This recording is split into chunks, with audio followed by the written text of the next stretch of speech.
Coccinelle cabriolet, plus masculine, elle conserve son style néo-rétro, sa bouille craquante, mais elle est surtout plus abordable que la version précédente. Est-ce le signe d'un retour aux sources? Marie Brouillet l'a essayé sur les routes de la Côte d'Azur.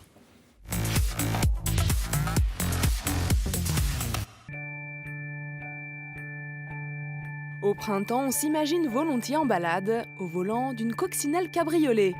Ah, la douceur de vivre!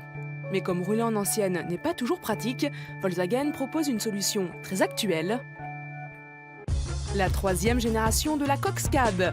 Une nouveauté qui entend revenir aux ingrédients qui ont fait d'elle une icône. Sympa et originale, cette version 2013 signe-t-elle le vrai retour aux sources de la coccinelle cabriolet? Ce n'est pas la première fois que Volkswagen cherche à faire renaître la coccinelle. En 1998, la New Beetle a bien essayé de ressusciter le mythe. Trop chère, elle n'a pas connu le succès escompté. C'est peut-être pour ça que cette troisième génération revient aux fondamentaux. À l'origine, la coccinelle, c'était surtout censé être une voiture du peuple, d'où le nom Volks pour peuple et Wagen pour voiture. Petite, pratique, fiable et économique à l'achat comme à l'usage, la Cox était une bonne voiture avant de devenir une icône. La coccinelle, c'est à l'image en France de la 2 chevaux et de la Fiat 500 en Italie. C'est vraiment la voiture populaire par excellence. C'est l'accessibilité à la mobilité, à la liberté. Donc, en ça, elle est formidablement démocratique et populaire. En 1949, le style de la Cox Cab est très proche de ses cousines d'alors, les vieilles Porsche. 60 ans plus tard, les mêmes rondeurs sautent aux yeux. Pourtant, il y a une différence notable par rapport à la New Beetle des années 2000. La Cox troisième génération ressort la carte de la sportivité. La voiture est abaissée, les flancs plus musclés, le tout rehaussé par ce nouveau dessin, plus viril en fait. Cette troisième génération n'a plus grand-chose en commun avec la première coccinelle à part son look, un héritage assumé qui n'empêche pas quelques touches de modernité, comme la nouvelle signature lumineuse à l'arrière par exemple. Mais pour les nostalgiques, la Cox se décline aussi en 3 séries limitées baptisées 50s, 60s et 70s. La référence aux 30 glorieuses, en temps de crise, ça marche. Le passé, c'est bien, mais heureusement, la Cox possède un châssis moderne, celui de la Golf 6. Au moment de décapoter aussi, les 50s paraissent bien loin. À peine 10 secondes suffisent pour transformer notre coccinelle en cabriolet, et ce jusqu'à 50 km/h, c'est quand même bien plus pratique qu'à l'époque. Idem au chapitre du confort, insonorisation et isolation n'ont plus rien à voir.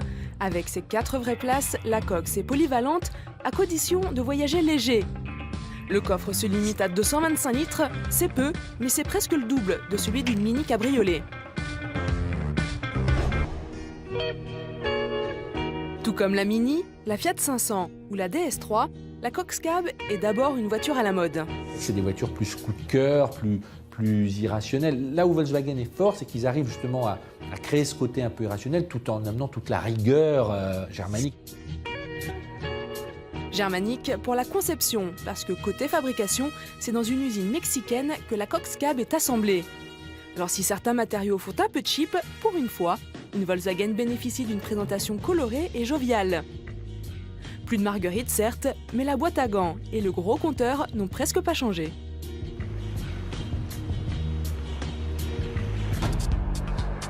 Rouler en coccinelle cab aujourd'hui, c'est bénéficier de tout le confort moderne. Chauffage ou clim selon la saison et surtout un filet qui limite les remous d'air.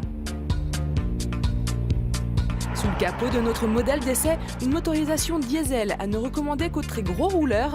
Pas que ce bloc 1,6 litre de 105 chevaux soit un mauvais moteur, loin de là, il ne consomme que 4,9 litres au 100. C'est juste que la philosophie du cabriolet est ailleurs. C'est une voiture justement qui est là pour se faire plaisir, où on va faire pas forcément des grandes distances, autant prendre un petit moteur à essence, puisque dès les petites motorisations, la voiture est agréable à conduire, est ludique, et puis en plus elle a une sonorité plus agréable. Un point essentiel pour un cabriolet, surtout lorsque le petit moteur essence de 105 chevaux ne consomme lui que 6,1 litres au 100. Fidèle au style et à l'état d'esprit d'origine, la Cox Cab version 2013 signerait presque le parfait retour aux sources. Seulement aujourd'hui, le néo-rétro c'est chic et ça se paye cher. Ces tarifs calqués sur ceux de la Mini démarrent à 24 260 € en diesel et 20 890 € en essence. Pourtant, elle reste le cabriolet le moins cher de la gamme Volkswagen.